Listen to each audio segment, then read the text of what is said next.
The Senate Armed Services Committee today meets to continue receiving the posture statements from our combatant commands. Testifying today are General Curtis Scaparrotti, Commander of the United States European Command, and General Stephen Lyons, Commander of the United States Transportation Command. I welcome both of you here and thank you for your service. The Senate Armed Services Committee's top priority is to ensure the effective implementation of the National Defense Strategy. That's our blueprint. We pretty much agreed to that. It means that we need urgent change at significant scale to address the challenges of strategic competition with Russia and China. Just got back from Munich, Kosovo, Djibouti, Algeria, in these areas, and that's where Russia and China is, and we need to be aware of the strength and what the competition is. Putin has demonstrated both the capability and the intent to use force to achieve his objective, most notably in Georgia, Ukraine, and Syria. Putin won't hesitate to use other tools in his arsenal as well, whether it's cyber attacks, election meddling, or assassinations with chemical weapons. Perceived weakness will only provoke further aggression from Putin. That's why efforts such as full support for the European Deterrence Initiative, that's made up of primarily the old Soviet Union countries, provides the defensive lethal assistance to Ukraine, and why they're so important. Likewise, we need a defense budget that is of sufficient size and invests in key capabilities we need in Europe, areas like long-range fires, cruise missile defense, anti-submarine warfare, and the supporting infrastructure. I was in Munich 2 weeks ago, and it was clear that we can't be successful in strategic competition with Russia without a strong unified NATO alliance. America is safer and stronger because of our NATO alliance. And General Scaparrotti, I look forward to your thoughts along these issues. General Lyons, you have had a long history with TRANSCOM, serving as its deputy commander for 2 years before assuming your current role. I look forward to hearing your assessment of the services and the resources that you have there, because I know that there's some discussion even of some privatization in that area. So we'll be anxious to hear your statements. Before I turn to Senator Reid, I'd like to remind all of our members that we will have a classified closed briefing, informal briefing at 2:30 in the Visitor Center with both of our witnesses. Senator Reid. Thank you very much, Mr. Chairman. Let me join you in welcoming our witnesses this morning. General Scaparrotti is returning to testify before the committee for the third time on the U.S. military posture and programs in Europe. He's dual-hatted as commander of U.S. European Command and NATO Supreme Allied Commander of the SASC Europe. And welcome, General Scaparrotti. General Lyons, I want to welcome you to your first posture hearing before this committee. Now, let me thank both of you for your many decades of military service, and please extend our appreciation to the dedicated men and women serving under your commands. Thank them very much for us. Over the last several years, the security challenges in the U.S. European Command have grown increasingly complex. Russia has reemerged as an aggressive opponent of the rules-based international order, which Russia views as a counter to its strategic interest in reclaiming great power status. The National Defense Strategy, issued last year, highlights the need to counter a revanchist Russia with a credible military deterrent that demonstrates that any military aggression against the sovereignty and integrity of NATO members or threat of such aggression will not succeed. General Scaparrotti, I am interested in your assessment of the progress of our force posture in Europe in meeting NDS requirements. In addition to its military modernization and aggressive military posturing, Russia is conducting a campaign of hybrid warfare below the level of military conflict, using all tools of national power to advance its strategic interest. Our democracy was attacked in 2016, and we have been persistently under attack ever since, including during last year's midterm elections. I would be interested in hearing from General Scaparrotti whether EUCOM is getting the cyber resources and personnel it needs, and whether we are investing in the right non-military tools of national power to counter this hybrid warfare. An additional challenge is the unprecedented strain on alliance cohesion within NATO. Former Secretary of Defense Mattis stressed that the United States' strength is inextricably linked to our system of alliance and partnerships. Yet a recent report from the Harvard Belfer Center by Ambassador Doug Lute and Ambassador Nicholas Burns describes a crisis within NATO, which they attribute in large part to the absence of strong U.S. leadership. The Senate and Congress as a whole have repeatedly gone on record to reaffirm our strong commitment to NATO and the transatlantic relationship as a core element of U.S. national security. There should be no doubt among our allies or our adversaries regarding the United States' resolve to meet its NATO commitments to collective defense. Turning to TRANSCOM, the men and women of TRANSCOM perform duties that sustain the whole Department of Defense effort in protecting our nation's security. With a competitive edge in its ability to deploy and sustain America's armed forces, TRANSCOM provides DoD with unique capabilities that we have come to expect and perhaps too frequently take for granted. TRANSCOM forces are busy supporting all of the combatant commanders every day, and without them, the United States would be at a significant disadvantage almost everywhere in the world. The Ready Reserve Force, or RRF, is a group of cargo ships held in readiness by the Maritime Administration, but it is aging and will need to be modernized over the next decade. 2 years ago, the committee authorized the Department to start a program to recapitalize the Ready Reserve Force by authorizing DoD to purchase up to 2 foreign-built vessels, while the Navy designed a family of auxiliary vessels for a number of uses, including recapitalizing the Ready Reserve Force. Then last year, Congress authorized the Department to buy 5 more foreign-built vessels as soon as the Department put forward a funded plan to build new ships for the RRF in U.S. shipyards. General Lyons, I'm interested in the status and the next steps for RRF recapitalization in FY 2020.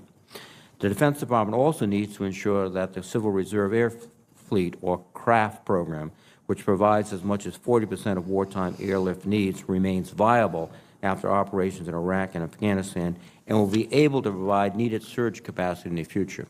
General Lyons, I'm interested in your view on the state of this fleet and if anything needs to be done to ensure these capabilities and their readiness.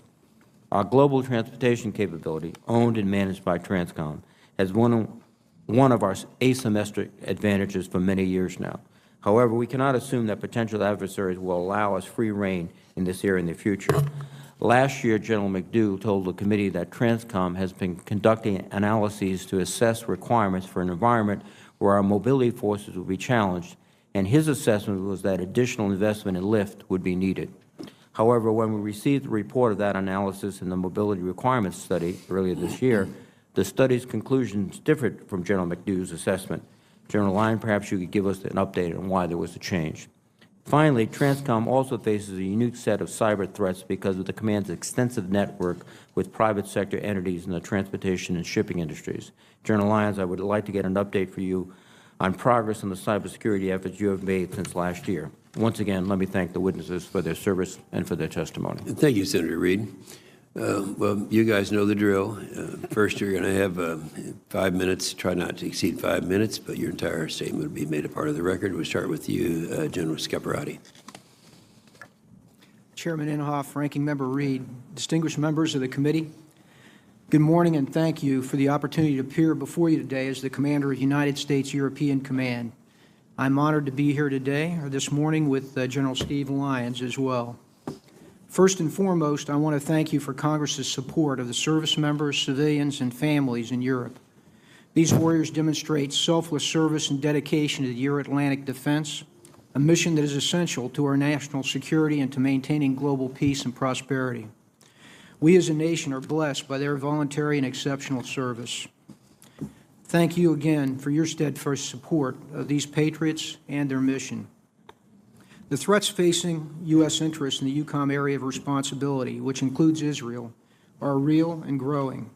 They are complex, trans-regional, all-domain, and multifunctional. This remains one of the most dynamic periods in recent history, in my view. Russia has continued its reemergence as a strategic competitor and remains the primary threat to a stable Euro-Atlantic security environment. While the United States maintains a global military superiority over Russia, evolving Russian capabilities threaten to erode our competitive military advantage, challenge our ability to operate uncontested in all domains, and diminish our ability to deter Russian aggression. In light of Russia's modernizing and increasingly aggressive force posture, EUCOM recommends augmenting our assigned and rotational forces to enhance our deterrence posture. EUCOM also recommends further investments that enhance European logistical infrastructure and capacity to support rapid deployment of multi-domain U.S. forces in Europe. In addition to the threat from Russia, the risk of terrorism in Europe remains high, despite a decline in fatalities from terrorist attacks in 2018.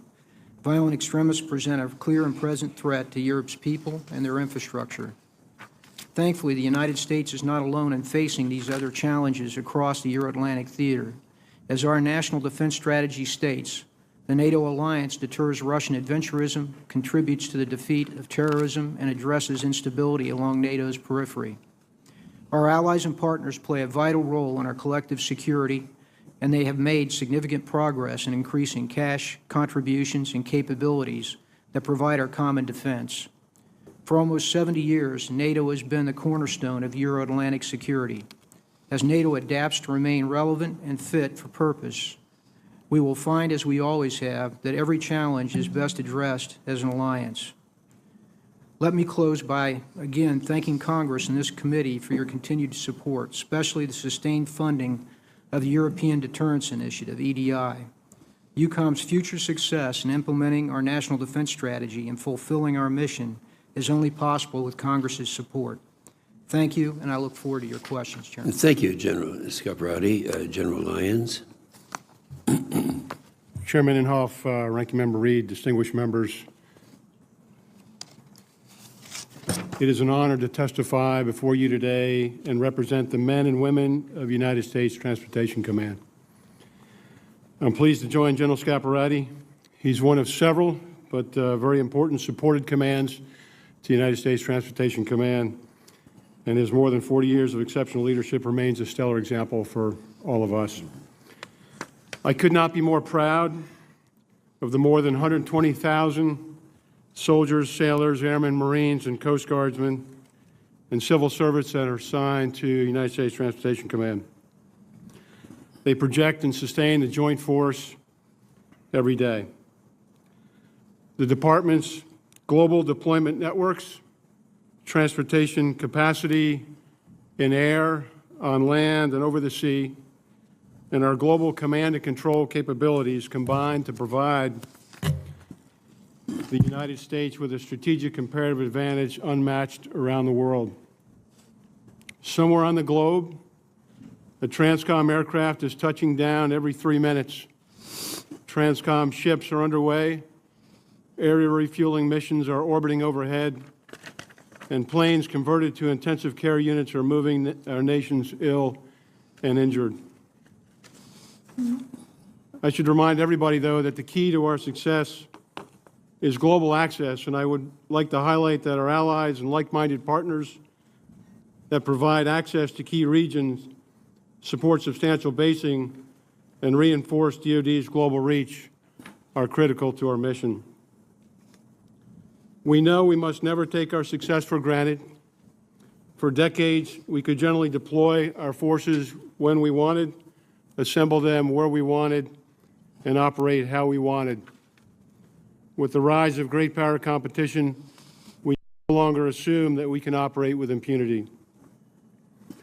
Before closing, I'd like to acknowledge the letters that I received from more than a dozen members of Congress concerning the Defense Personal Property Program, which relocates the household goods for our service members, civilians, and their families. Simply put, I agree. We lack the capacity during peak season, and we lack measures to hold industry accountable. Our most important resources are people, and we owe them better.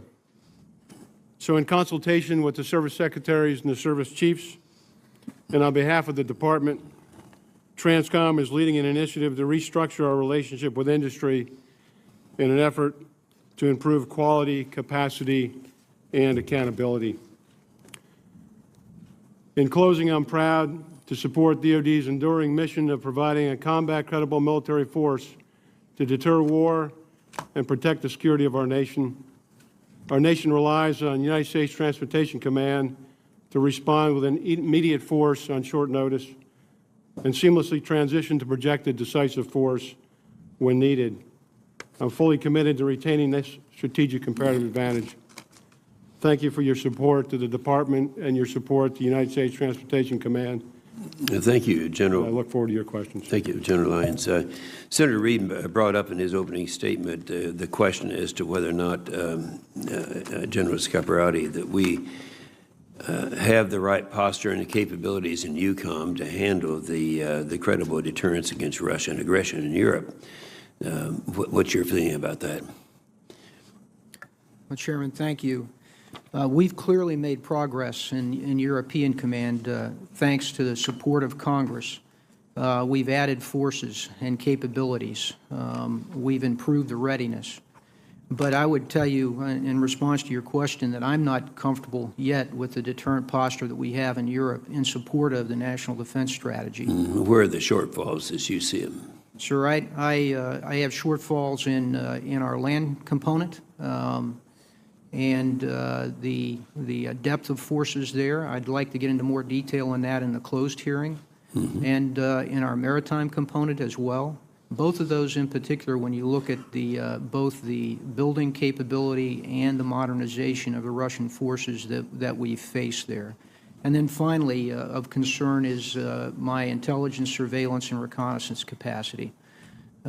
Given that increasing and growing threat of Russia, I need more ISR. And again, in the closed hearing, I can go into detail. Okay, you'll have that opportunity at 2:30 today. General Scaparrotti, we keep hearing from sources that maybe we have some redundancy in our nuclear program. Now, we've been guilty, I think, for a long period of time in not addressing our nuclear modernization. We now are faced with a situation where we have both Russia and China with what we'd call a triad system. And I think that people with your background need to respond as to why a triad system is not redundant and is necessary. Well, sir, first of all, our strategic nuclear force is critical to our deterrence and our security. And a triad as a part of that force is important as well. The triad gives each one of those legs of the component give us specific qualities that are somewhat different. And we need those differing qualities just for a safeguard within the components itself, but also to make it complex for our adversaries to determine or believe that they have the opportunity to strike and gain dominance. And I think with a triad, I'm certain that they can't. I would note that they also have a triad as well. Yeah, and it needs to be repeated because the suggestions keep coming on. This is in Ukraine. Russia's now in their 6th year at war there. We've talked about, and we've actually had language in our defense authorization bills to send lethal help to Ukraine. And to my knowledge, there's only been one case where we actually were using lethal assistance. That was in the Javelin. Can you tell us why we have not been able to successfully do that since the authorization is there? Senator, I think, as it works as recommendations for Ukraine, particularly in the lethal side, work its way, it has to go through the policy deliberations that provide authority to deploy those kinds of weapon systems. And as you stated, we got the authority with Javelin. The Ukrainians, in my view, have trained very well for the use of that. They've been responsible in the security and the deployment of it. And we watch that closely. So they've handled that well. There are other systems, sniper systems, ammunition, and perhaps looking at the Kerch Straits, perhaps consideration for naval systems as well here in the future as we move forward. Well, we have the authorization bill coming up. Is this something you think that we might need some more language on? Well, as you will see, I'll have recommendations for that. Good. And I would like consideration of those recommendations. Okay, appreciate that. General Lyons, I know there's a problem in trying to get all the service materials transported out where they are needed, and recently there's been some suggestion that maybe some of that should be contracted out. Now, have gone through some problems with the housing program recently on contracting out. Do you have any comments to make about that as being one of the solutions to the problem that we face getting this material out? Chairman, and if you're referring to the Joint Deployment Enterprise, we're inextricably linked to industry at multiple levels. If we're referring specifically about the household good program, I think that's what you're referring to, sir? That's what I'm referring to, and that's where the suggestion has come out. Yes, sir. And what I would say on that is that's 100% commercial industry. It's not an effort to privatize whatsoever, but it is an effort to restructure our relationship with industry in a way that delivers higher quality capacity and holds carriers and the government accountable. Good. Senator Reid. Thank you very much, Mr. Chairman. Again, gentlemen, thank you for your service and for your testimony. Last March, General Scaparrotti, you testified before the committee. I don't believe there is an effective unification across the interagency with the energy and the focus that we could attain. Is that still your view? Yes, Senator, it's still my view. We've improved, and Congress, as you know, has committed funding to some of the entities in the interagency to help us with this, but it's still my view. And I presume, based on your response, that we need a synchronized campaign prosecuted in a unified manner across the interagency, which is multiple institutions, to counter Russian hybrid warfare and to deter anything greater than that. Is that accurate? That's correct, Senator. We need a whole-of-government approach to this. Where are the gaps right now? Where are we're not making the investments, in your view? Well, I think actually we need to probably get greater focus and energy into actually a strategy, multifaceted strategy to counter Russia. As you know, General Griswold just made another speech that underscored their view of indirect activity, use of whole-of-government activities as a part of their spectrum of warfare. We have to approach this in a way that we can counter that. And I think specifically within information operations, challenging their disinformation and cyber are areas that we need to continue to press. And that would presumably require State Department activity. Again, I'm old enough to recall the Voice of America, which is something that was very pronounced in the 50s and the 60s. Those types of very proactive information campaigns, they're not being conducted at this point, are they? Not in the way that you recall and I recall, and I think we have the talent to pursue, particularly when it goes to underscoring our values, which I think is important. And all of this is designed, obviously, to deter and to disrupt Putin's plans or aspirations, and without it, he has more of an open field. Is that correct?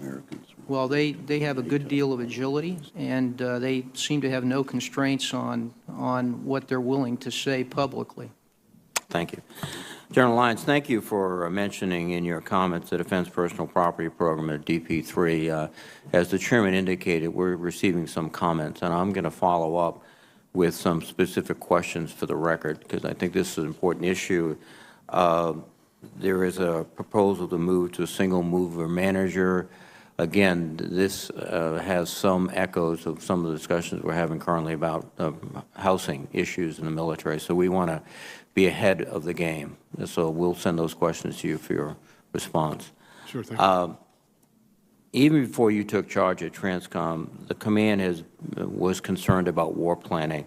For many years, we assumed that we'd be operating in a benign atmosphere. We could fly civilian aircraft in unprotected. We could move ships in unprotected, et cetera.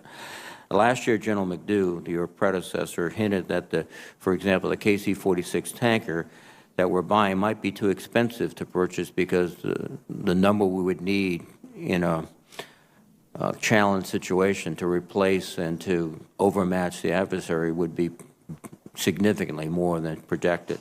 As a result, we asked Transcom to produce a mobility requirement study, and the report essentially came back and said there's no problem with our ability to support contingencies, we've got the right mix. It essentially was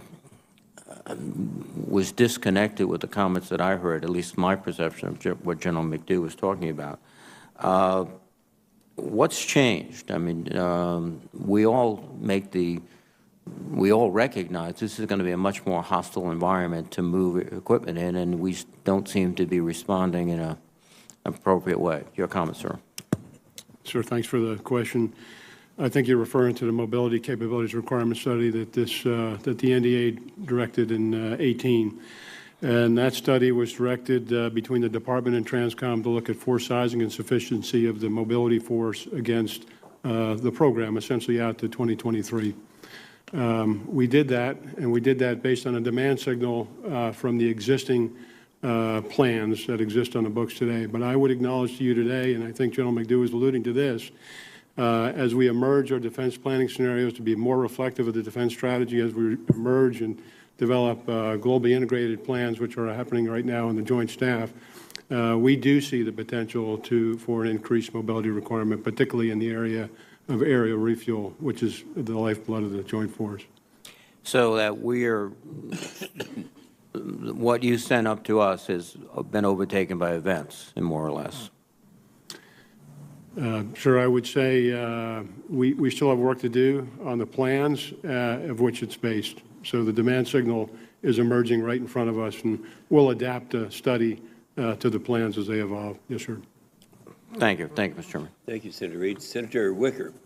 Thank you, Mr. Chairman, General Scaparrotti, and General Lyons. Thank you very much for your work, and I think it's clear that we have great leadership in your area of responsibility. General Scaparrotti, about 3 weeks ago, this Congress sent 5 delegations, House and Senate, to the Munich Security Conference.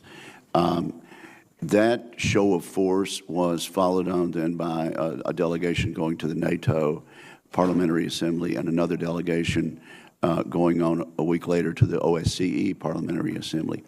Does that volume of participation by House and Senate members send a positive statement? Is it helpful to you in dealing with your friends in Europe, with our friends in Europe? Yes, sir. It's very helpful, and it's helpful to us as a nation. You know, at Munich, that was the largest congressional delegation that they've ever had there. That was noted by everyone. That in and of itself is a strong message of commitment to our allies in Europe. And then I would tell you the congressional delegations that traveled during the year to different spots in European Command have a very positive influence. Again, another sign of commitment and actual discussion about the issues of the day. I routinely get feedback from the chiefs of defense, ministers of defense, and others when our congressional delegations visit, so I know that it has an impact. Okay. Well, I guess we could have a debate about whether there's a crisis in NATO. I hope there isn't, but I do hope that the strong statement of wanting to be involved was heard, and I appreciate your comments in that regard. General Scaparrotti, you are recommending augmenting our forces in Europe, specifically with regard to sea power. What are your suggestions? For example, there are 4 destroyers in Rota, Spain now. Do we need 6? And what else needs to be done? What specifically can you tell us in an open hearing that would help with regard to our sea power aspect of helping you? Well, as you know, specifically for the maritime component, what we're looking at is an evolving and modernizing Russian fleets. And in the closed hearing, I plan to go through just the changes I've seen in the 3 years that I've been in European Command.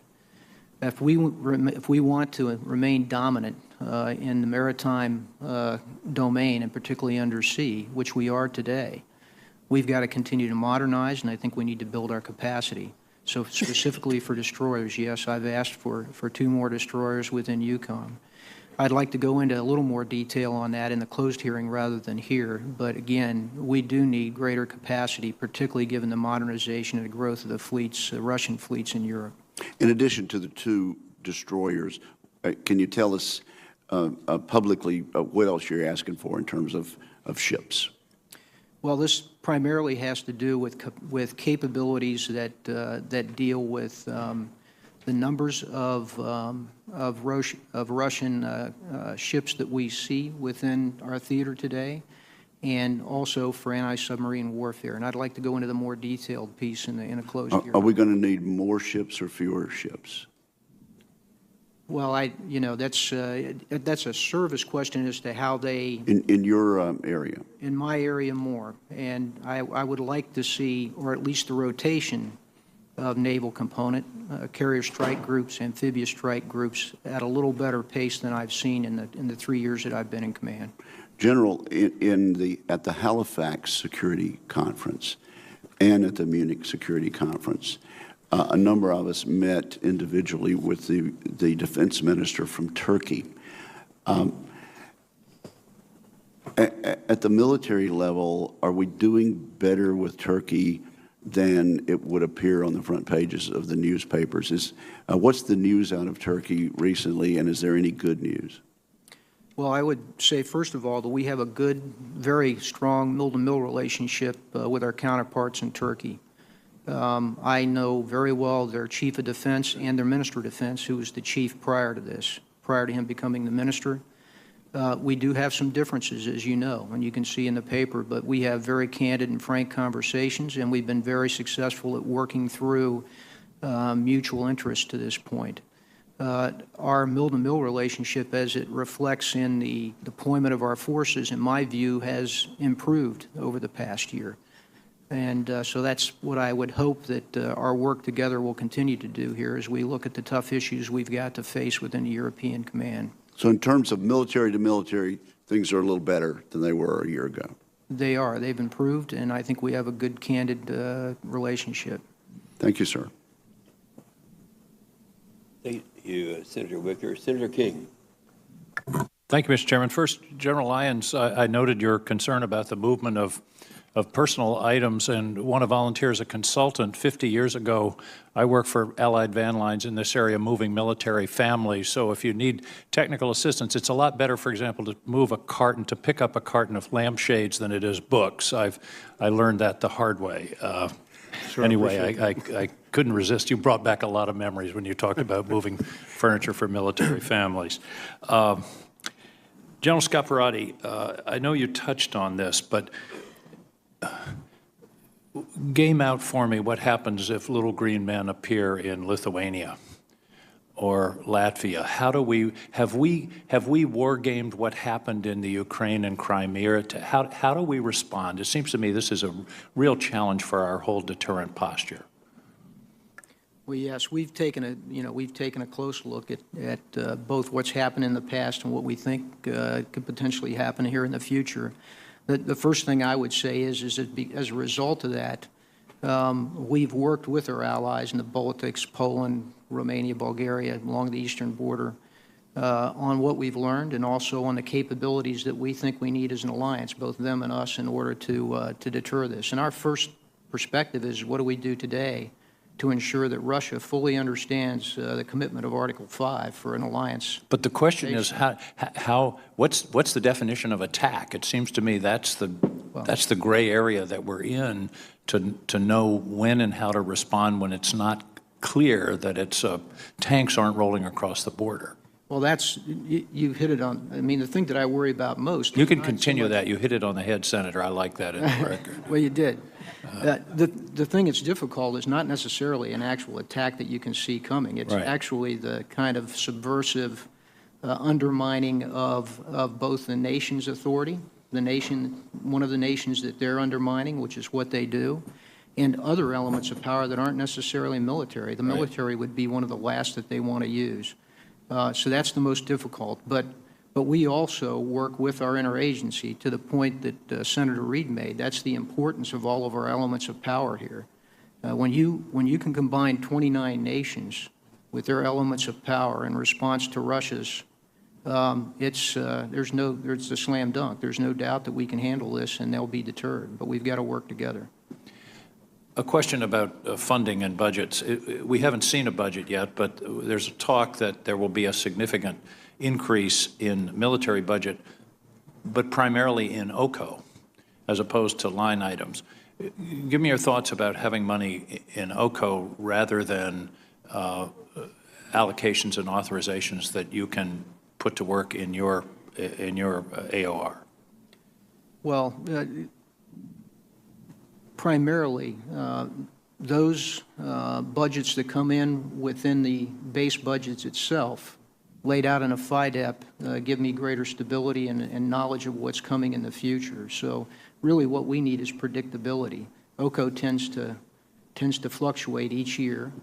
And so, you know, I personally underscore the greater predictability we have and stability in our budget as we look forward. Obviously, the more efficient we can be with our funding and the more sure that what we need in terms of force capability, readiness, et cetera, can be planned and we can deliver it. Thank you. I appreciate that. General Lyons, you mentioned in your testimony, and it's clear that a large part of your responsibility is met through civilian enterprises, shipping, airplanes. Are you, and I know you talked about this, but please outline for us your level of satisfaction and confidence in the cybersecurity of the private sector partners. Sure, we acknowledge this is a significant challenge. We work very closely with our industry partners. As a matter of fact, we've introduced language into our contracts. We require self-assessments. We do a level of analysis on that, and we work more closely to ensure that their resiliency is improving. However, I would admit to you that if an advanced persistent threat actor were on their systems today, it would be problematic. There's no question about that. And fortunately, we have multiple areas. Do you red team their systems? Self-analysis doesn't make me sleep a lot better at night. Do you have a red team capacity where you can mock attack them to show them their vulnerabilities? No, Senator, we do not. I would urge you to consider that as an option in other areas of the government. That's been very effective. It has a way of waking people up when a skull and crossbones appears on the CEO's computer. Sure, I agree with that. Thank you, General. Thank Yes, you, sir. Mr. Chairman. Okay, Senator Fisher. Thank you, Mr. Chairman. General Lyons, as you know, Nebraska is the home of the 155th Air Refueling Wing, and that plays an important role, especially during deployment with your command. I'm proud of those airmen. I just met with them a couple weeks ago back in Nebraska. But my question to you is, when we're looking at the challenges and the risks that we're facing in order to meet the future demands, you kind of touched on that earlier, what is the biggest issue you see contributing to the limiting capacity in the fleet? Ma'am, specifically in the area of aerial refueling? Yes. I think you alluded to this. I mean, aerial refueling is the lifeblood of the Joint Forces' ability to project power immediately. There's nothing in the Joint Force we can do without that capability. And so I was very pleased to see the Air Force accept the KC-46 and begin that modernization process. I think that's a very important first step. The other initiatives that the services are working, the service in this case, the Air Force, is improved readiness against the KC-135 fleet and a potential deferment of divestiture of some of those weapon systems so that we don't have a dip in capability over time. I'm happy to hear you say that. As you know, the KC-46, it's online, but it's going to take quite a while to make it an important part of the fleet. And as we look at the 135, there's maintenance issues, and we're seeing delays in that. Are you confident that there's a good balance between active, reserve, and guard when it comes to refueling? Ma'am, I am. I'll defer to the service on the force mix specifically, but I think you know very well we have guardsmen on alert, 2-hour strip alert today. It is a total force effort in everything we're doing, and, you know, over 60% of our capability does exist in the Guard and Reserve. What would you offer us as suggestions so that we can mitigate some of the obstacles we're facing with that limited refueling fleet that we have with their capacity? Do you have any suggestions for us? Well, ma'am, in the near term, it's really about generating higher levels of readiness. So in the KC-135 fleet, for example, we're unable to meet that 85% goal. The Air Force is working very, very hard to improve that readiness, and in the near term, that would generate more tails available for mission. Thank you. General Scaparrotti, I'd like to ask you about some logistic challenges that I think you face in EUCOM. There's been quotes in the past from, in fact, from you, when you said the expansion of the alliance to include former Eastern Bloc countries has exacerbated the lack of common transportation networks between the newer NATO members in the East and the more established allies in the West. For example, Germany just allows trucks loaded with tanks to be on their highways at night on weekdays. The rails on the Baltic railroads, the gauge is set wider apart than we have in the Western Standard. So trains have to, it's my understanding, trains have to be unloaded and then reloaded near Poland's border with Lithuania. As we're looking at movement of troops and to be able to respond quickly to some of the possible challenges that we're looking at in that area, how serious is this issue today, and what steps have you taken in order to address that? Well, thank you. It is true what you stated in terms of the status today in Europe. It's a serious issue because we need to be able to move 360 within Europe with our forces and the allies as well. If there's good news, the good news is that we, as you know, Congress has supported, particularly through EDI, some of the key infrastructure improvements that we need, particularly in the East, to support our movements, reception of our troops, support of the troops that we put in place there, but also it helps the allies. And the allies as well are financing, along with many of those projects, things that they should do with regard to airfields, fuel lines, rail, et cetera. And then are we trying, I apologize for interrupting you, but are we trying to facilitate some changes so that our allies, our NATO allies, can make those changes? And are they working together as well? They are. So within NATO and EU, both, NATO had a study within, the infrastructure and logistics support that needed to happen. EUCOM was very involved in that. We provided help with them, and we also provided to the EU, who did a mobilization study. That's resulted in about $7 billion the EU is going to invest in logistics and infrastructure over the next 5 or 6 years. Much of what we recommended was in fact accepted. So we now have a study. We know what our issues are. We've got insight within both EU and NATO on that, and we've got to follow up and make sure that that investment goes to the right places and actually makes a difference in military mobility. And to be able to have a rapid response. That's correct. Thank you, sir. Thank you, Senator Fisher. Mr. Peters. Thank you, Mr. Chairman, and our witnesses. Thank you for your testimony and your service over many years. General Scaparrotti, you're well aware that if there's ever a major conflict in Europe, the first shots are likely to be cyber. They're not going to be kinetic, and we have to be prepared for that. And I know since the Russian attack against Estonia in 2007, the Baltic countries have been really leaning into this in a pretty major way. Estonia created the Cyber Defense League, established NATO's Cooperative Cyber Defense Center of Excellence, and as you know, Latvia is home to NATO's Strategic Communication Center of Excellence. But I'd like you to give us an update and share some of your thoughts on what you're seeing in the Baltic countries, lessons learned, things that we may want to be replicating in other places around the world. Well, you noted the changes that have taken place. I would add as well that after NATO determined that cyber was in fact a domain, which needed to happen to give me as SAC authorities, we now have a cyber center that operates within NATO. It's connected with each of our nations. Most of them are building a cyber capability. You noted the Cyber Center of Excellence, for instance, that I think is a very good one. It's important because it's through that process, that's one of those nodes that we're able to advance lessons learned, do training, ensure that we can help with defense within NATO, but also to specific nations.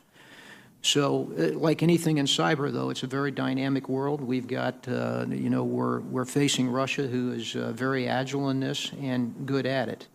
And so we really can't rest. We've got a lot to do yet in cyber, particularly capacity. We have to build the skills that we need to man these centers. You know, one idea that has come to me, and I'd love to have your comments on it, as we try to provide more resources into that, and really leverage some of the state partnerships we have with the National Guard. So, for example, in Michigan, we have a cyber unit in Michigan, but those are around the country as well. And I know our partners in the Baltics would love to have more presence of U.S. forces in country there as well. Talk to me a little bit about whether or not it makes sense to have rotations of particularly cyber National Guard units. I mean, this would be good for morale, it would be great for retention, it would be great for recruiting, it would allow them to be at the tip of the spear while exchanging great ideas. Is that something that makes sense to you? Absolutely makes sense, and it's something we're already doing, particularly where you have state partnership programs, because they have a level of trust that's been built, some over 25 years, and they have that expertise. And it helps me in EUCOM, because otherwise I pull from my cyber center and expertise, and I send that team out to a nation. Here we can rotate forces through from a state with the same expertise and ability to build that capacity. So we're actually beginning to do more of that in Europe today. And I understand there might be some need for additional funding through the National Guard to do that, or are there adequate resources for you to conduct that program, or will you need more? You would have to ask the National Guard for the specific answer to that, but my general response is when you pick up an op-tempo like that and you bring them in, then generally for the Guard, there's a funding issue, and one of us has to pick that up. Okay, so we can explore that further, because I think that's correct. necessary for us to do that. General Lyons, I'm a former Supply Corps officer in the U.S. Navy Reserve, and so I think there's a lot of truth in General Omar Bradley's maxim that amateurs talk tactics and professionals study logistics. And so it's good to have you here. And I wanted you to comment a little bit about a recent Defense Science Board Task Force Survivability Logistics publication that came out that talked about the decay in logistic readiness was perhaps a result of insufficient wargaming that incorporated logistics that are, in a lot of war games, are typically just wished away. We know professionals can't wish away logistics, or you're in a world of hurt pretty quickly. Could you comment on that report and give us an update on how you're integrating combatant commanders with exercises so the logistics is an integral part of wargaming and a real part of wargaming, not just wished away? Senator, thanks for the question. I am familiar with the report. There are efforts actually ongoing now, given the defense strategy and the security environment that will operate in the future, to better connect logistics outcomes, for example, in Transcom's case, mobility outputs and our ability to generate the force with campaign analysis, which is currently disconnected. So we're working with the department to move in that direction in the future. General Scaparrotti, briefly, I know we're running out of time, but how is that being incorporated in your wargaming? We work very closely here in terms of our wargaming and do transportation feasibility in each one of those. So our planners, in fact, work with his, either coming back or they come when we do our war planning. And that's just a standard part of what we do. And you don't think it's just being wished away, the logistics challenges in a war game? No, I don't. In fact, if anything, we've leaned into this and trying to be very factual about what our problems will be, and particularly with respect to those in Europe, as we mentioned earlier. Great. Thank you, gentlemen. Thank you, Mr. Chairman. Thank you, gentlemen. General Scaparrotti, welcome to your last hearing, and General Lyons to your first hearing. I'm sure there were no jokes made at General Lyons' expense before this hearing began by General Scaparrotti. General Lyons, with a smile on your face, I'd like to address some issues I've heard from logistics companies, including some in Arkansas, about dealing not just with your command, but with the federal government as a whole. But obviously your command is one of the largest, if not the largest, in the entire government when it comes to moving things and equipment. They express frustrations with the kind of inscrutability or perplexed at the bureaucratic challenges of dealing with the government. A lot of these companies are either run by veterans or they have a large veteran workforce, given the training that the military gives its personnel in logistics. They would like to work more with the government and with Transcom in particular. They just sometimes find it to be a challenge. What kind of working groups, if any, does Transcom have with private industry to try to make what you do more transparent to them so they can better serve our personnel through your command? Senator, it's a great question. We are inextricably linked in our relationship with industry and our ability to generate the force. We have a relationship with our industry partners at multiple echelons, all the way from action officer to executive working groups that my three-star deputy leads. I also meet at least 2 times a year with the senior executives from our industry partners. And I acknowledge your point that from time to time, based on our federal acquisition regulations, it can be a bit of an obstacle to work with the government. And so we try to minimize that as much as possible. And in fact, that's really, Senator, what's driving some of our restructure initiatives in the household goods side of the House to open up the market to more capacity. Good. I'd just like to encourage that kind of linkage to continue, especially, I mean, as the logistics industry changes so rapidly through the use of information technology, the more connections you can have to private sector leaders and to the people who are out doing these on the front lines, I think it'll just be beneficial to the personnel that you're serving, on the front lines, whether it's moving those household goods in summer months or getting material downrange as well. And I'd like to, have my office continue to work with your command to try to facilitate some of those conversations. Sure, that'll be great. Thank you. General Scaparrotti, I noted with great interest that Vladimir Putin yesterday directed Russia to withdraw from the Intermediate Range Nuclear Forces Treaty, which I find somewhat ironic since they have been violating their commitments under the INF Treaty for the last 10 years. Do you have any thoughts on that news? It would only be to underscore what you just suggested, and that was the fact that they left the INF Treaty some time ago, years ago, by very deliberately producing a weapon in violation, and they've been deploying that weapon. And the United States government has publicly recognized these violations under both the Obama administration and the Trump administration. We recently announced our intent to withdraw from the INF Treaty. Was there any public opposition from a NATO partner, or was it uniform NATO support for the United States' decision to withdraw from that treaty?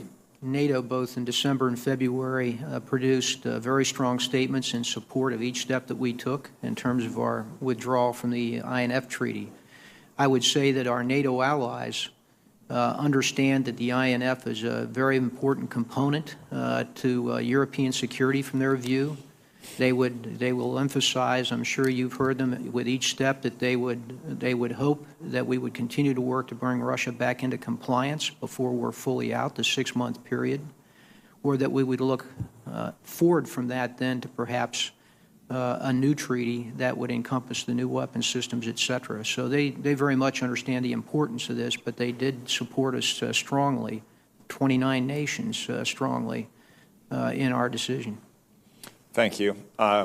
Obviously, one reason why it's in our national security interest to withdraw from the INF Treaty, besides Russia's noncompliance with the treaty, is that China has been free to build intermediate-range missiles at unlimited rates for decades now. And as you know from your time at U.S. Forces Korea, that has a significant impact on our security interest in the Pacific region. But China's not just limited there, it wants to be a global player. I noted with interest last year that the government of Denmark agreed to build some airports at Greenland, which it controls. Not exactly considered a traditional EUCOM area, but it is within your area of operations. What are the implications of Chinese presence if they were to get a foothold, which they were largely denied in that airport construction project last year in the high north? Well, it could have an absolute impact. I mean, I'm concerned personally about the strategic investments that we see by China throughout Europe, in air and seaports or vicinities of that, and critical technologies and companies that hold that, particularly in the high north, where you note Greenland and Iceland both are important bodies in that line of communication. So I think we need to watch carefully China's investment in these ports. And as you know, many of their commercial companies are actually state-owned. Thank you. General Scaparrotti, I want to thank you for your service to our nation for over 40 years. I know you've been wearing that 4th star on your shoulder for longer than anyone else in the armed forces right now. You've well earned the retirement that you have ahead of you. But I think I speak for most members of this committee when we say that we would like to see you back in the employ of Uncle Sam sometime in the future.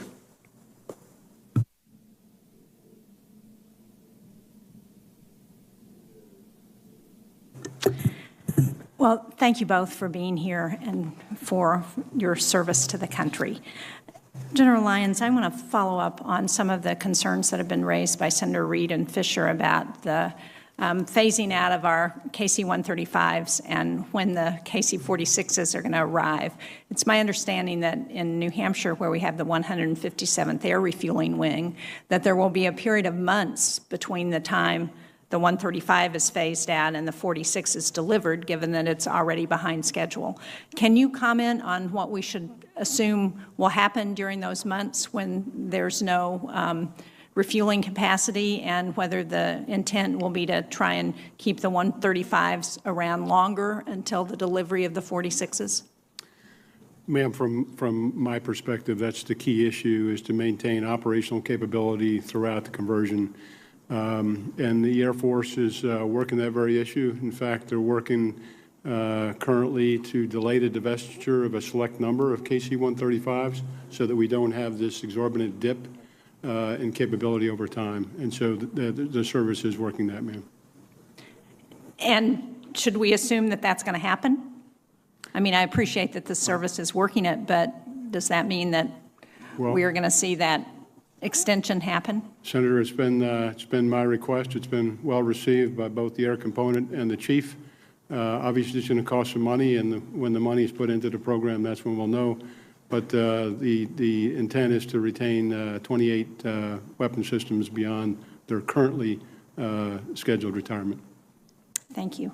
And in terms of Boeing's delivery of the 46s, I know that they have accepted or made a commitment to address some of the concerns that have been expressed about the tankers. Do we know whether that's going to speed up the further delivery, or should we assume that we're going to see further delays? Ma'am, the decision to deliver, I think, was a good one. Right now, we're on a pause, as you may know, based on some Boeing issues with foreign object. I don't have a sense until that's cleared up for the impact on the program, but I'll talk to the Air Force about that. Thank you. I appreciate that, and I'm sure that all of us hope that Boeing will do everything they can to make sure that those deliveries are done to address the concerns that have been raised. Yes, General Scaparrotti, you mentioned in your testimony the concern about Turkey acquiring the S-400 at the same time they're supposed to take delivery of the F-35s. And I know that there has been an effort underway to try and encourage Turkey to look at other alternatives, and that there was an offer made early in January for the sale of the Patriot system. They have until the end of March, it's my understanding, to decide whether they're going to take delivery of that or not. But the question I have is, if Turkey moves forward with the agreement with Russia on the S-400, do we assume that they should receive delivery of the F-35s, and what does that do to their accessing that technology? Senator, I would say, first of all, if they accept the S-400 and to establish it within Turkey, there's first of all an issue of that it's not interoperable with NATO systems, nor is it interoperable inside of our integrated air missile defense system. So that presents one problem. The second has to do with the F-35. It presents a problem to all of our aircraft, but specifically the F-35, I believe. And my best military advice would be that we don't then follow through with the F-35, flying it, or working with an ally that's working with Russian systems, particularly air defense systems, with one of our, what I would say is probably one of our most advanced technological capabilities. I'm pleased to hear you say that. The question I guess I have is, I understand that some of the parts for the F-35 are being made in Turkey, and what happens to that assembly, and who picks up that slack if Turkey can't receive the F-35? Well, that's one of the issues that's being considered and will be considered, I'm sure, as you know. But for them, I would just underscore the fact that this is a huge decision for Turkey, and we've continuously, I've talked to them personally, as all of our leadership has. It connects in many different ways to the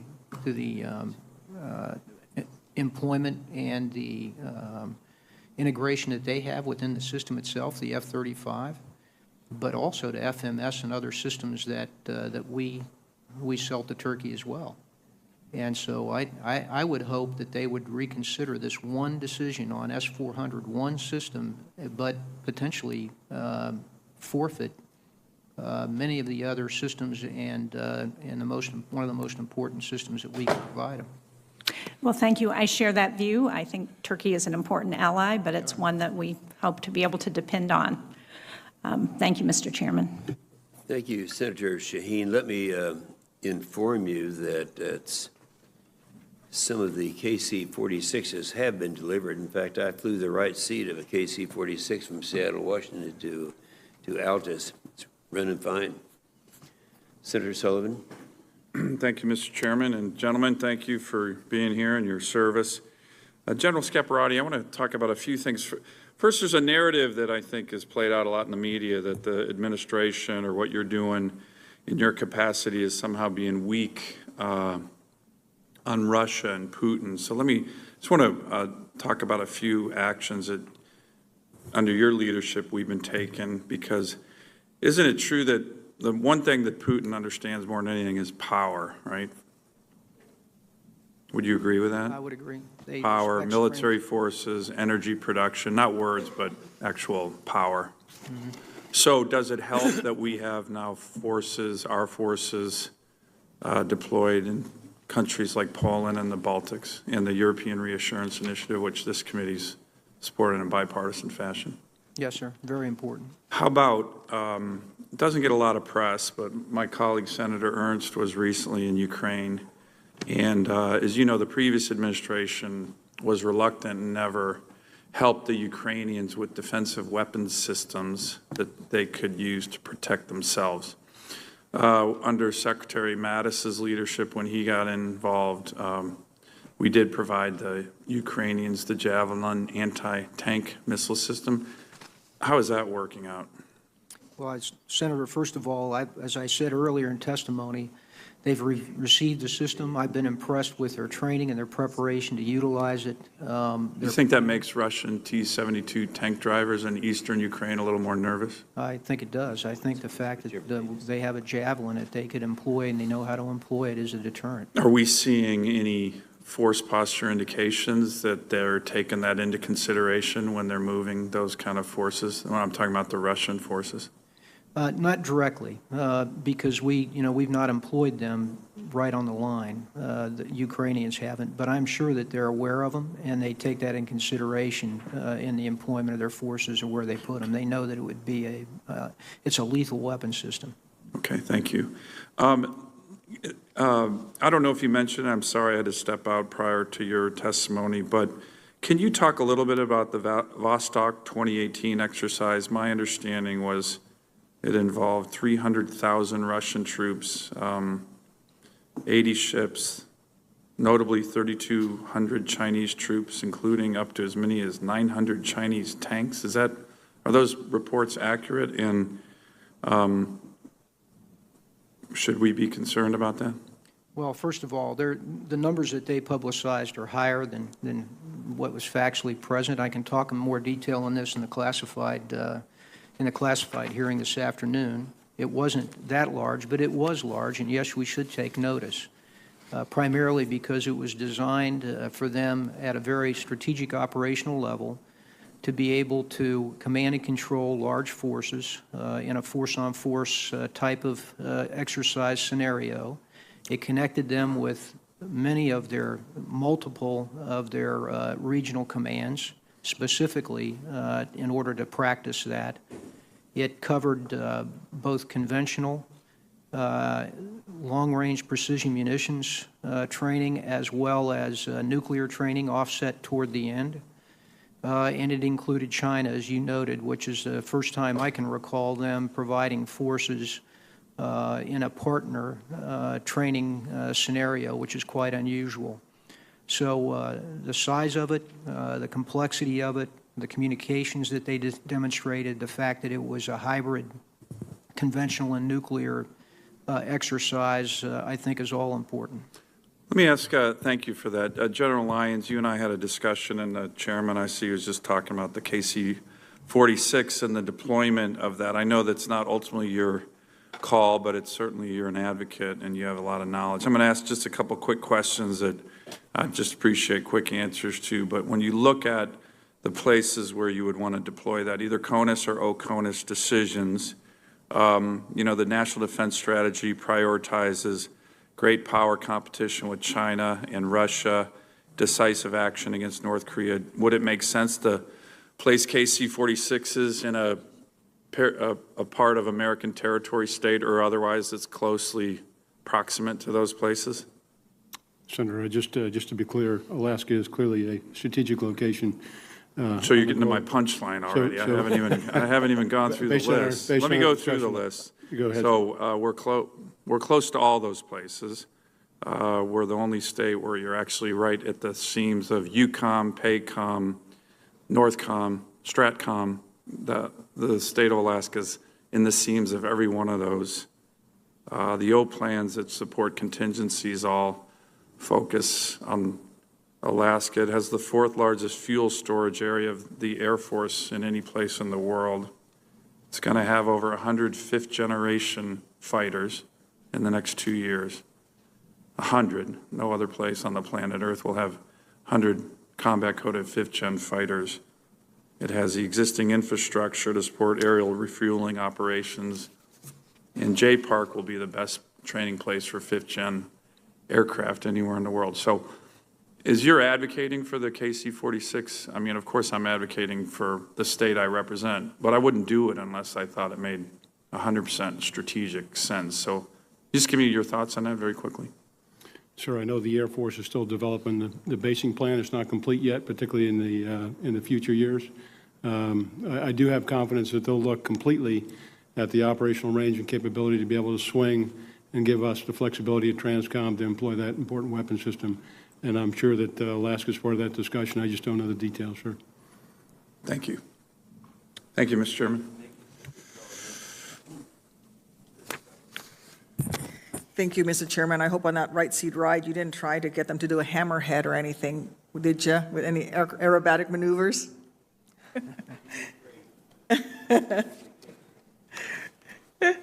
Stay within the restrictions. Gentlemen, thank you so much for your participation today. General Scaparrotti, I want to return to the discussion about logistics challenges, especially in the Eastern European area. Illinois National Guard has been the sponsor in the State Partnership for Peace program with the nation of Poland for 28 years now, I believe, 27 plus years. So through my service, I'm somewhat familiar with the challenges that we face there. Could you update us on how the establishment of the NATO Joint Support and Enabling Command is going? And let's remind us of why it was created and what it will better enable you to do in theater to respond to Russian aggression. And when will this command be fully operational? The establishment of JSEC, as you called it, is moving, I think, on timeline. It's actually ahead of pace, in my view. The Germans, who are the framework nation for this headquarters in Ulm, Germany, have, in my view, they've really leaned into this. So they've already got their commander designated. They have a portion of the staff there. They've been present in my headquarters in shape to do the further planning that needs to take place to ensure that it's right-sized, to make sure that the planning, the understandings, roles, and responsibilities are correct. So that's really the piece that we're doing right now, but it's moving along very well.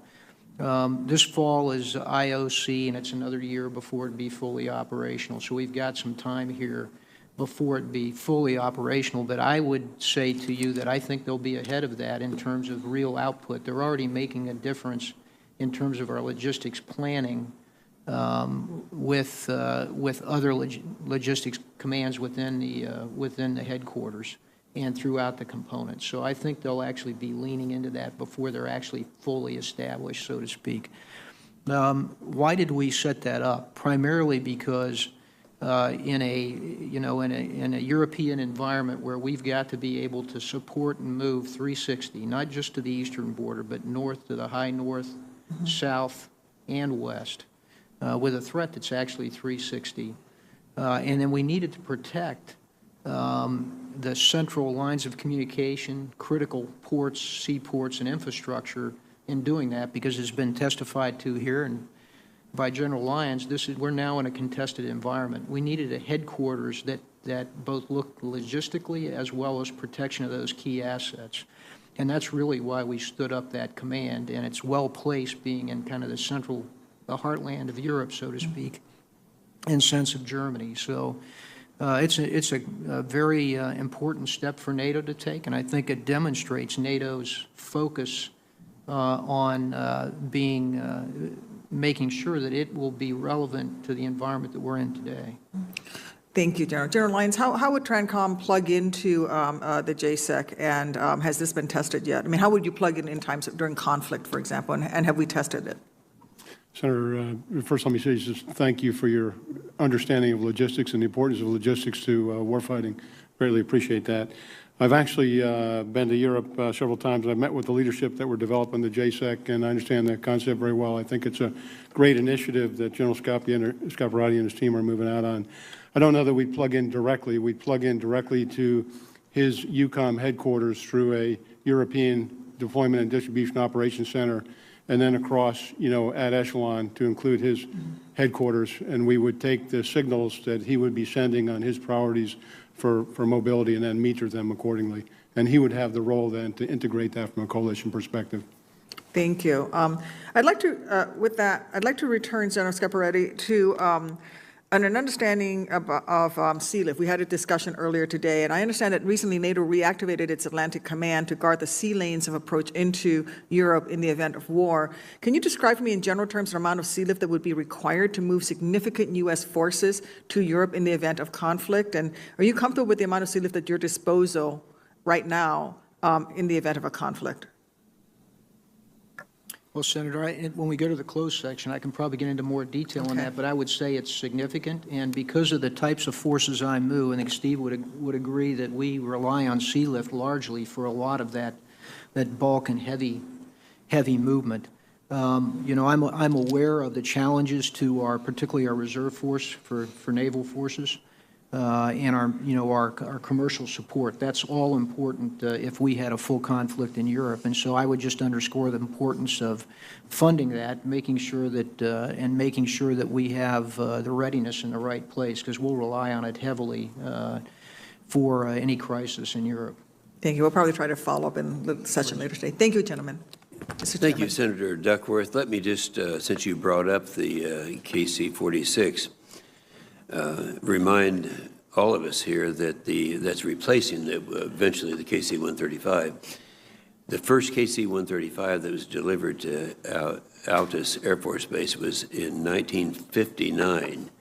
So it's been operating for 60 years. It gives you an idea of the significance of the KC-46 to the distant future of that capability. Senator Hawley. Thank you, Mr. Chairman. General Scaparrotti, General Lyons, thank you both for being here. Thank you for your exemplary service, and thank you to the men and women under your command. General Scaparrotti, if I could just start with you. I want to talk a little bit about the NDS Strategy Commission. The NDS Commission, various RAND studies and others have clearly indicated that we are not optimally postured to deal with a Russian assault into the Baltics in particular. And the NDS clearly states that the joint force has got to be prepared to blunt this assault and to prevent a Russian fait accompli. My question is, building on the positive work in the previous year's European defense initiatives and other activities, can you give us a progress report? I understand you may want to save some of this for the closed session, but can you give us a progress report on our force posturing developments to prevent that fait accompli? Where are we on this in your judgment? We've made clear progress, as I stated up front, that in this regard, and largely thankful to the support of Congress, particularly EDI, and funding the changes that we need to make. So we've made progress, I would tell you, in every domain that's important to that, including cyber in that, for instance. But we're not postured yet where we need to be. And as you cited, the studies that have come out recently have underscored that. So in a closed session, I would like the opportunity to talk to you more specifically about where we're at and what we're short. But for instance, we now have rotational brigades, an Arbor Brigade, a CAB in the east, a battalion task force is a part of NATO. We have rotational air forces. We have rotational bomber forces.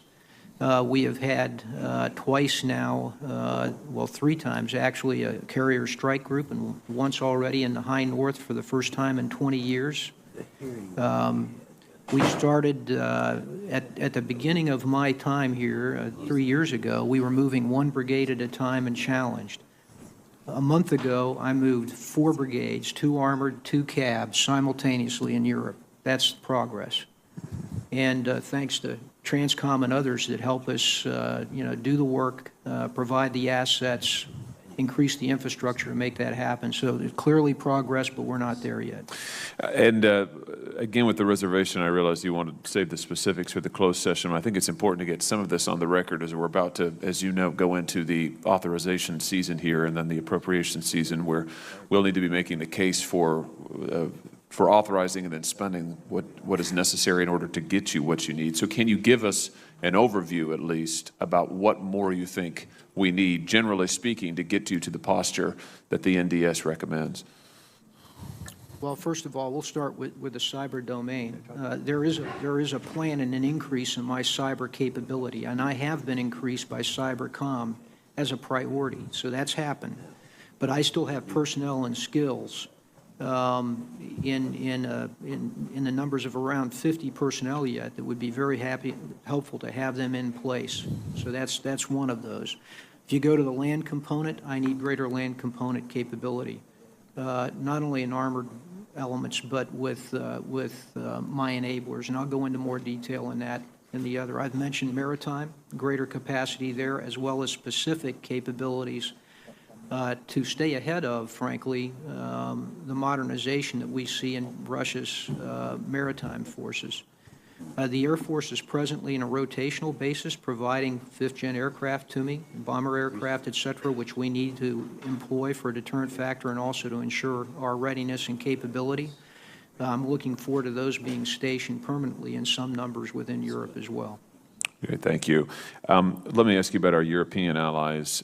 Can you give us a report? You mentioned some of this in your written testimony. Can you give us a report on the work with our European allies, and especially Germany, to ensure that they are meeting their NATO commitments and have a plan to do so going forward?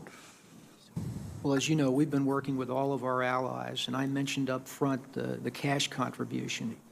So since 2016, that our allies have put another $41 billion into defense. By 2020, it'll be $100 billion, based on the plans that they had to provide here in December. Their contributions have stepped up. We asked for a greater force structure to assist in Afghanistan. Our allies responded.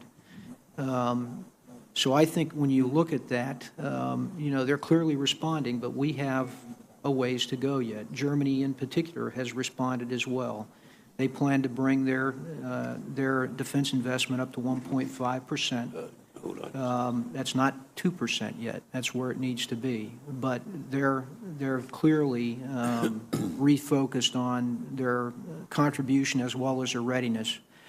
As you know, they've got some readiness issues. That's been in the paper. I believe that's true from what I've seen. But they are providing the Very High Joint Task Force, for instance, for NATO, and they made sure that they produced a force that was ready and credible, and I've seen it. We operated with that force in Trident Juncture, for instance. So they understand the issue, and they're working hard to get their readiness up to where it's going to be. But they spent a good deal of time, in particular, as many of the other, well, we did as well, but European nations, where they rested and they didn't invest in their defense, and now they're having to invest heavily to get back up on step. Great. Thank you, General. Thank you, Mr. Chairman. Thank you, Senator Hawley. Senator Warren. Thank you, Mr. Chairman. So I want to discuss a national security threat that can't be addressed by traditional military power at all, and that is climate change.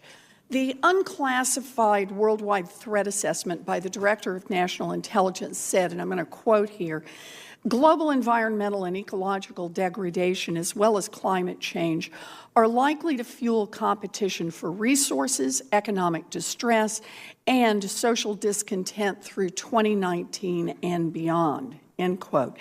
That assessment also said, quote, Damage to communication, energy, and transportation infrastructure could affect low-lying military bases, inflict economic costs, and cause human displacement and loss of life. I've asked this question to other combatant commanders, so I want to make sure that I get this on the record. General Scaparrotti and General Lyons, do you agree with the intelligence community's assessment of the climate change threat?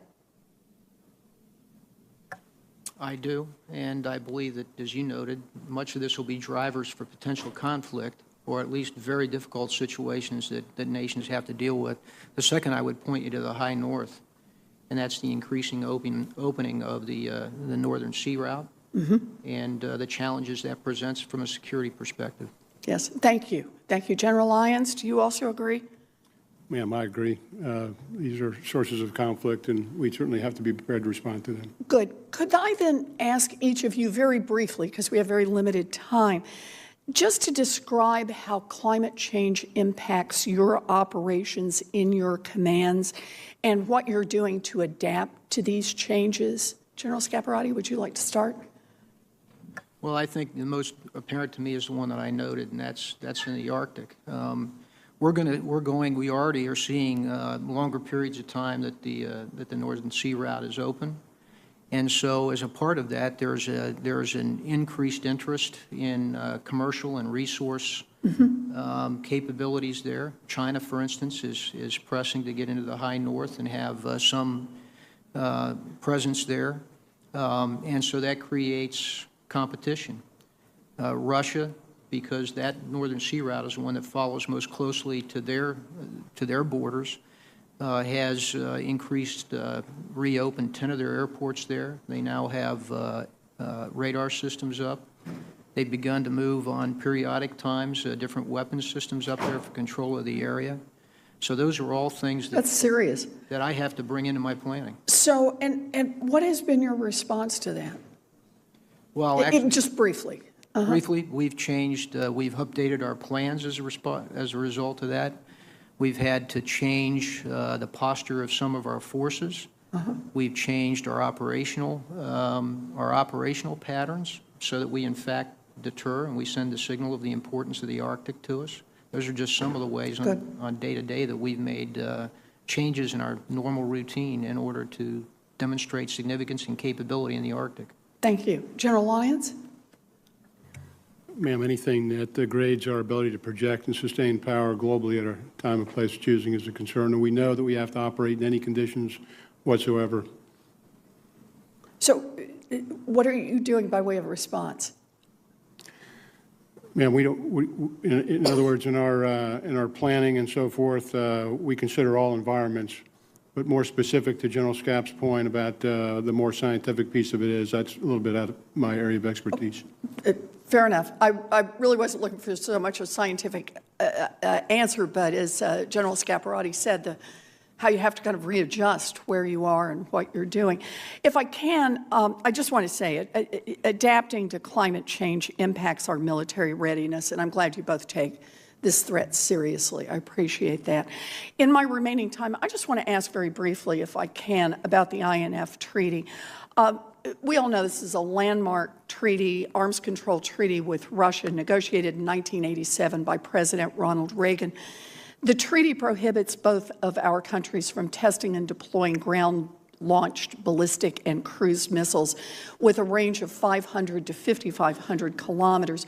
Yes, we know that Russia is in violation of the treaty since 2014, but rather than use the mechanisms within the treaty or other tools available to us to try to get Russia back into compliance, the administration is abandoning the treaty entirely. So I just want to ask, what is our plan to prevent Russia from building more INF treaty prohibited missiles in the absence of the treaty? Do we have a plan here? General Lyons? Ma'am, I'd have to defer on that. That's a little bit out of my area of expertise. Okay. General Scaparrotti? Well, Senator, I think that we're still in a 6-month period here where we're looking at what our options are. We in fact have told our allies in NATO that we will do this planning and collaboration with them. We've begun that. So I don't know that we have a plan today. I know that we're working on what we think that plan might be. I personally think that it has to be multidimensional. It has to be across all of our domains, and it has to be whole of government. In order to respond to that, I would finally say that, you know, from my point of view, that when you have a peer competitor, and particularly a modernizing one that will be challenging, such as Russia, that we should look toward treaty capabilities in order to provide, you know, some stability, to provide signals and communications and limits that we understand, and then we can work from. Well, I'm glad to hear that you are trying to work with our allies. I think the Polish, for example, have said that they're concerned about missiles on their land. I just urge you to think about, instead of withdrawing from the INF treaty, whether or not we should be redoubling our efforts to bring Russia back into compliance with the treaty. We know that Putin can't be trusted, but we have a responsibility to prevent a dangerous and expensive arms race in Europe. And without the treaty, I'm worried that's what we're doing. Thank you, Senator. I apologize for running. Senator Tillis. Thank you, Mr. Chairman. Thank you both, gentlemen, for being here. General Lyons, I was down at Fort Bragg this past Friday with Secretary Esper, and we were talking with folks there who are in unacceptable housing conditions. We also talked a little bit, and I've had a number of discussions in the past with families about some of their household belongings being moved, some of the bottlenecks and unsatisfactory service. So I like the idea of taking the personal property program into what I would consider to be one throat to choke sort of model.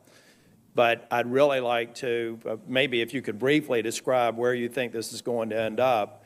I really want to make sure that we get this right in terms of accountability, predictability, and customer satisfaction, and so that any relationship we create with this confederation of movers, I get that you're going to have a consolidator, but you're still going to have a number of individual providers. We've got to get the compensation and accountability models right so that we don't end up here honestly trying to do a good thing and ending up where we are with the housing situation. Can you give me some assurances or briefly describe how that's going to work? Senator, I can. This is definitely not a privatization effort by any stretch of the imagination. In fact, what I've offered to the service secretaries and service chiefs is, instead of this completely deaggregated, diffused value chain of very little centralized responsibility even inside the government, I would look at them and I'd say, hold me accountable. Allow me to develop an acquisition tool to hold industry accountable. We have a track record of being able to do that. Matter of fact, in other parts of the defense personal property program, like personally owned vehicles, we do this today. I do know, Senator, that there's some concern in industry. We get a lot of feedback from industry. Some are very, very supportive where we're headed. They see opportunities to enter the market. We want to grow the market. Others are concerned about potential change.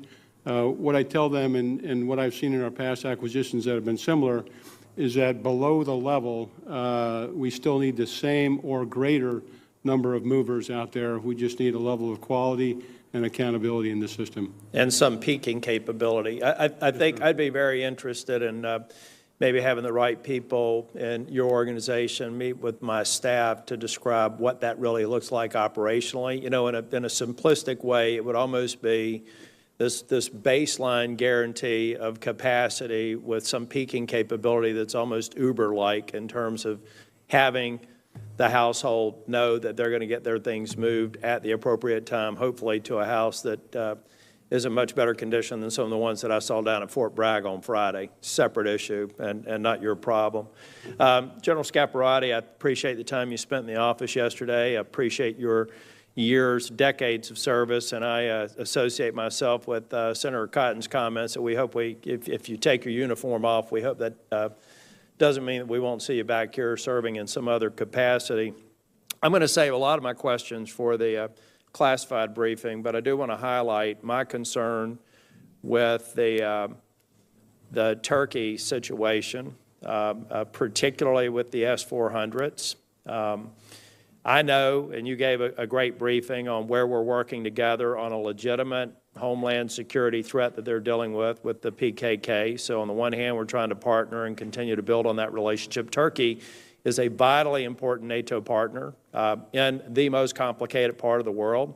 So I understand some of their behaviors, but I do not understand under any circumstances why on earth they would be considering purchasing a missile defense system that would not be inoperable, that would require the deployment of capabilities on the ground in Turkey that would threaten the presence of our Joint Strike Fighter. Why on earth they would be considering a decision that would make us have to rethink whether or not they can actually even be in the supply chain for the Joint Strike Fighter, so let alone deploying assets that are scheduled to be there in 2020, but even raising doubts about whether or not we can legitimately manufacture and distribute parts in the supply chain for the production of Joint Strike Fighters. And the message that I want to send to the Turkish leadership is this is an area, Congress got educated quite a bit on the Joint Strike Fighter and on Turkey last year when we were dealing with a matter involving a pastor from my state. I think we're very well briefed on it now and some of the risks there. So I would just encourage the Turkish government and the leadership to recognize that they should not have this one decision put all the other great things that we're doing that we will do in the future in the balance and have Congress potentially in a position where we'd have to act. Senator, thank you. And as you know, we, the United States, have a team there today talking to the Turks, and I'm sure that, a very candid conversation about the S-400 and the potential consequences are a part of that conversation. Thank you, Senator Tillis. Senator Blumenthal. Thank you, Mr. Chairman. General Lyons, let me first ask you a question about privatization.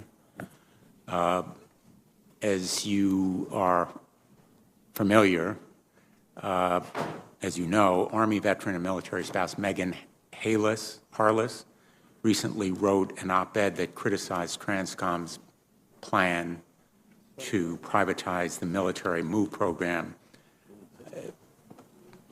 She stated that the military MOVE advisory panel convened by Transcom has not been consulted regarding privatization, and Transcom also has not solicited feedback from military families or from the moving industry.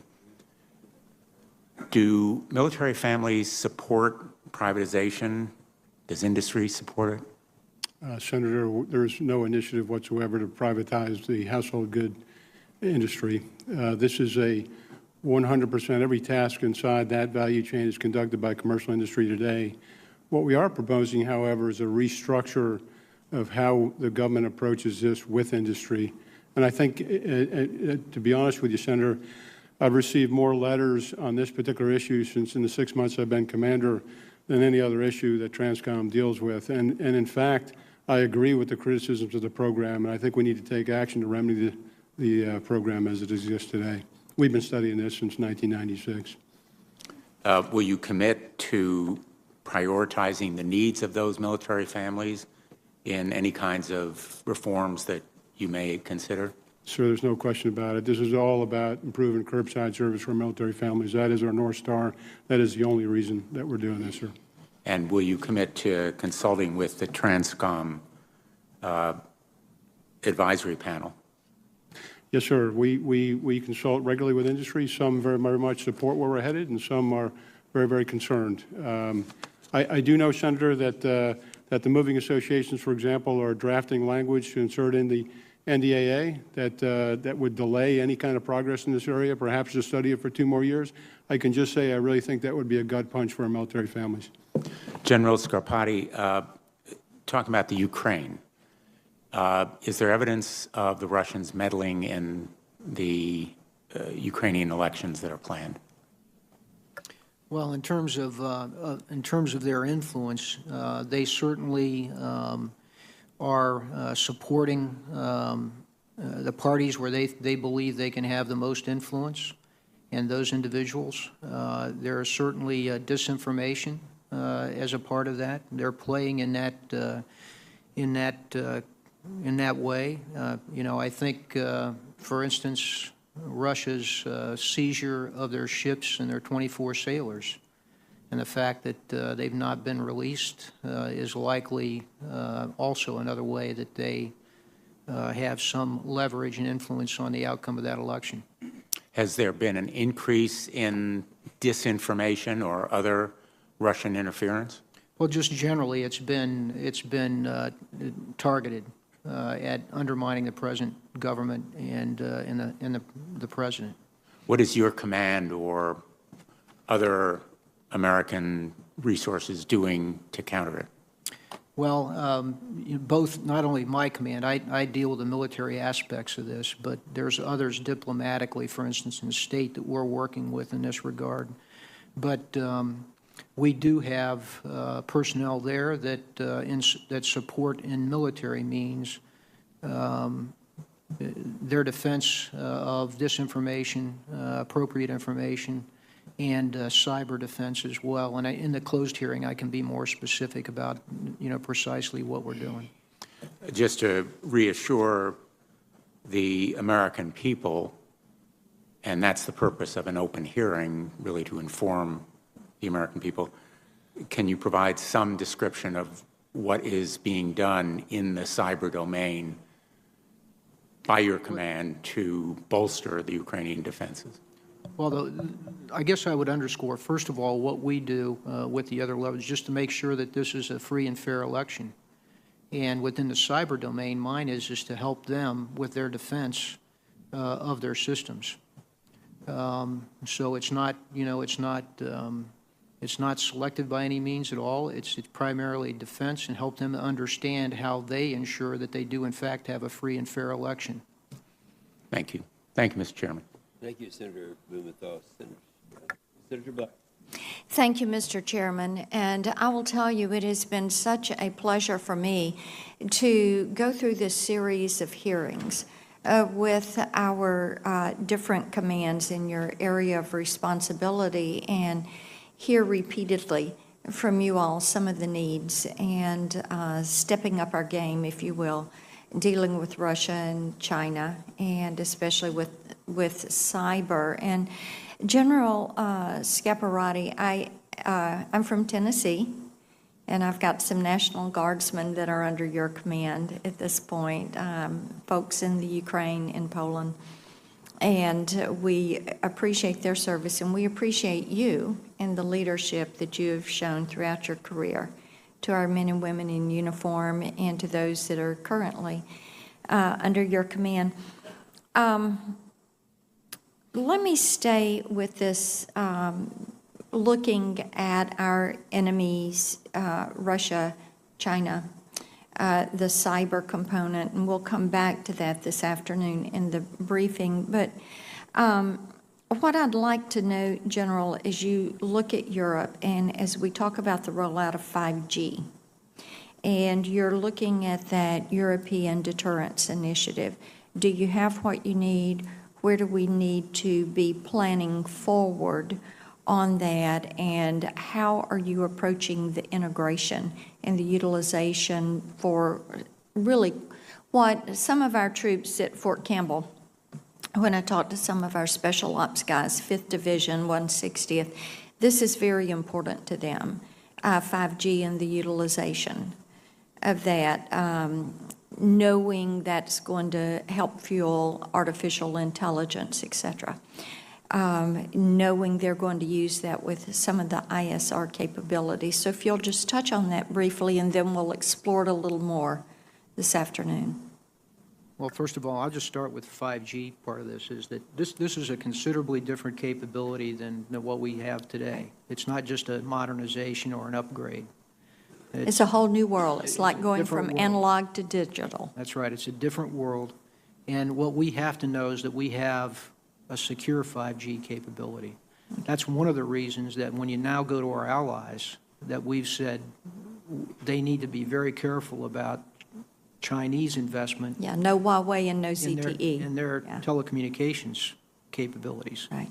Because we also want to know that we're secure with our allies that we connect with.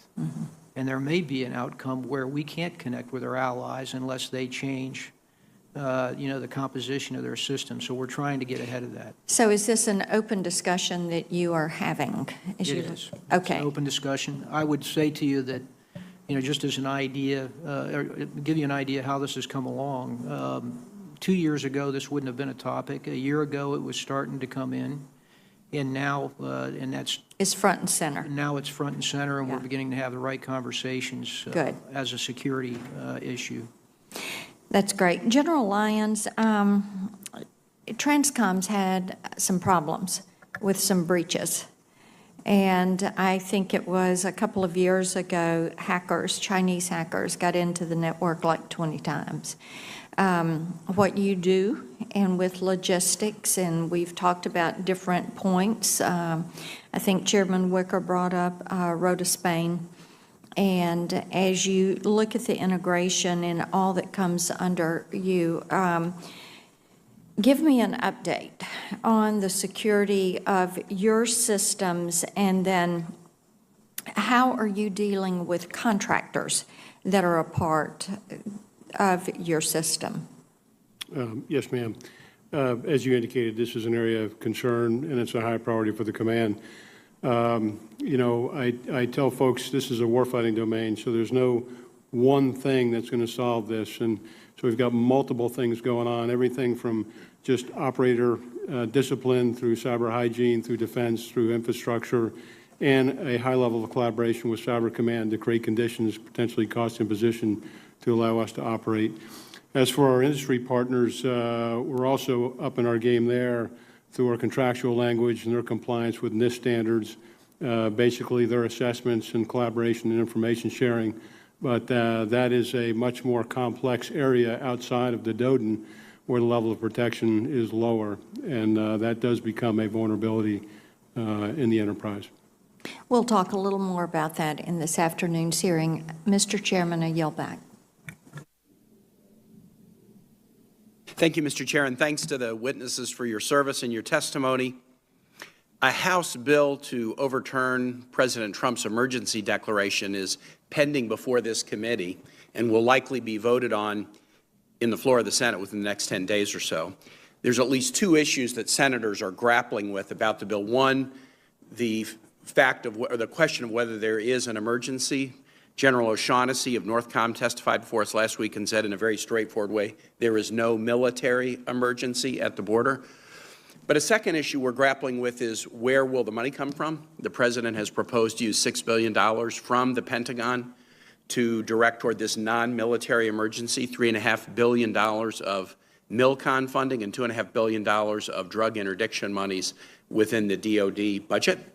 I want to ask you about these proposals because we are trying to get information about exactly how the moving of the $6 billion could affect military operations.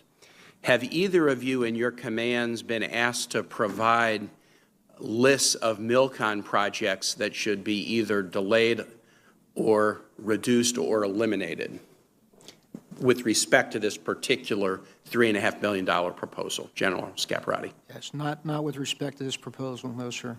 General Lyons. No, sir, but it probably wouldn't be appropriate. Transcom relies on the services for their MILCON. Right, so that you don't have the big MILCON backlist that the others do, I understand. That's correct. And General Scaparrotti, when you say not with respect to this proposal, so I gather what you mean by that is you are often putting together MILCON lists. That would be one of the things you would do in EUCOM, is looking at MILCON needs within that command. And so you've been doing that, but you haven't been asked with respect to this proposal what MILCON projects could be reduced, delayed, or eliminated. With respect to the budget as a whole, well prior to this question, we went through the normal process of our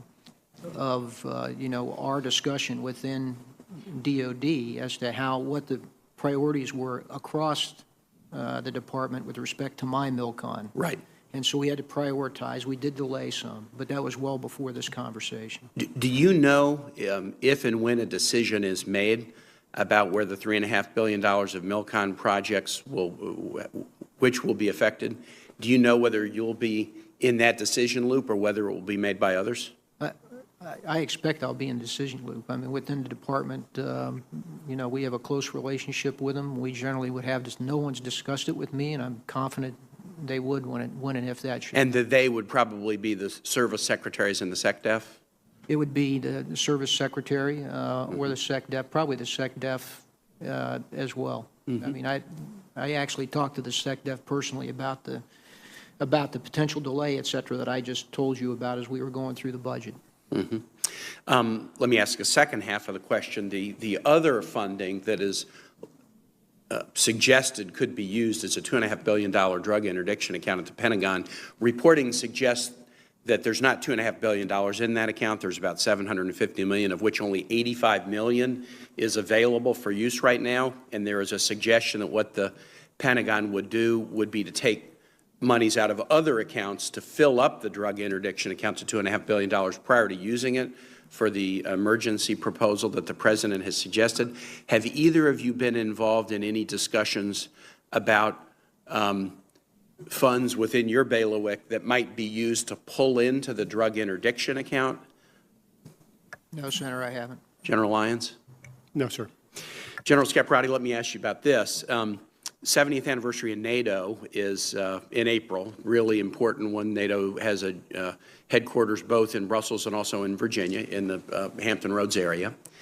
I have a proposal, bill that is a bipartisan bill, that would stipulate that NATO, a treaty that the Senate ratified, the U.S. should not unilaterally withdraw from that without either a Senate vote or an act of Congress. The bill is a bipartisan one, and it's meant to send a strong signal of congressional support for the NATO alliance at the 70th anniversary. Would that message be positively received by our NATO allies? Senator, I believe it would, and the votes by Congress that they've taken in the past to reinforce our commitment to our allies have been helpful as well. Great, thank you. No further questions. Thanks, Mr. Chair. Thank you, gentlemen, very much for being here today and willing to answer questions. Like so many of my colleagues, I do want to make sure that you have the tools and resources necessary to enable you in your missions and make you successful. As Senator Sullivan mentioned just a little bit earlier, I did recently return from a trip to Ukraine. And during that trip, I was able to see firsthand the Russian aggression that is being exhibited in that region against what is a very important strategic partner to us. So not only do we want to push back against Russia because of Ukraine and Europe, but of course for many of our other allies around the world as well. And General Scaparrotti, I'd like to start with you, sir. Of course, while I was in Ukraine, the Ukrainians expressed a very strong desire for military assistance, defensive assistance, and lethal assistance. And Senator Sullivan mentioned that we have provided javelins to the Ukrainian army. So I met with members of the defense establishment there, as well as members of the parliament, Ukrainian parliament, and those that I had the opportunity to meet with in Kyiv and also the Joint Forces headquarters near the Eastern Front. They really appreciated that assistance. What more can we do for the Ukrainians in that regard for lethal assistance? Is it just simply more javelins, or is there additional assistance we can provide? Well, there is, I think personally, and you'll see soon here a list. I think it's already been provided to Congress, but as you know, we provide that prior to it being authorized, the actual purchase from the funding that you've given. But from my point of view, there are things that we need to continue is to continue their support for counter battery Q-36, 37, that they have the assets and the systems that they need to do that well.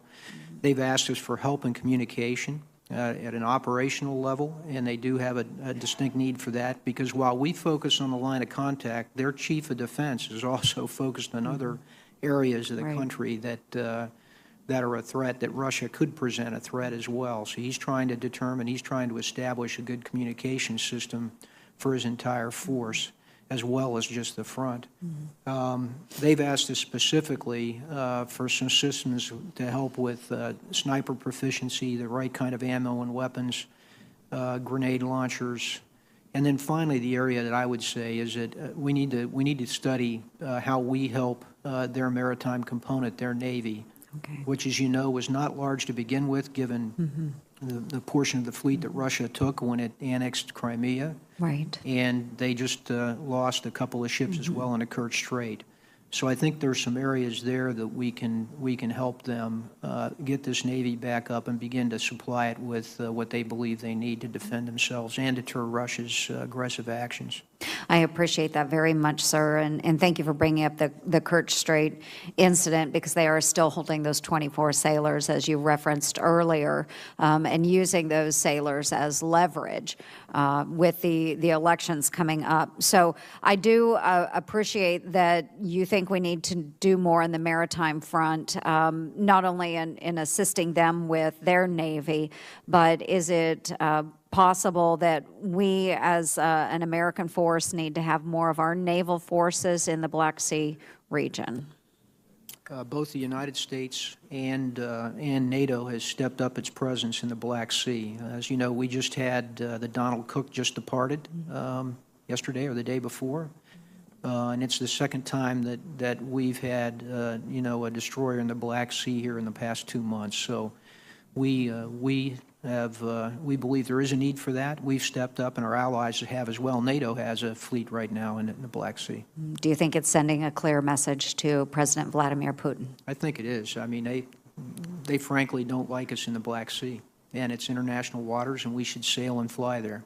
And that's a great thing, and I love it. So thank you, sir. The presidential elections are coming up, and I'll just close with this. I think it was very important that I take this trip to Ukraine and spend time with the folks within their defense sector, and also spent time with some of their brand new special operations forces that had just graduated from their Ukrainian Q course, which is run by our American special operations forces. I appreciate what we're doing in that region, sir. I appreciate your leadership in that region. Gentlemen, thank you very much for being here today.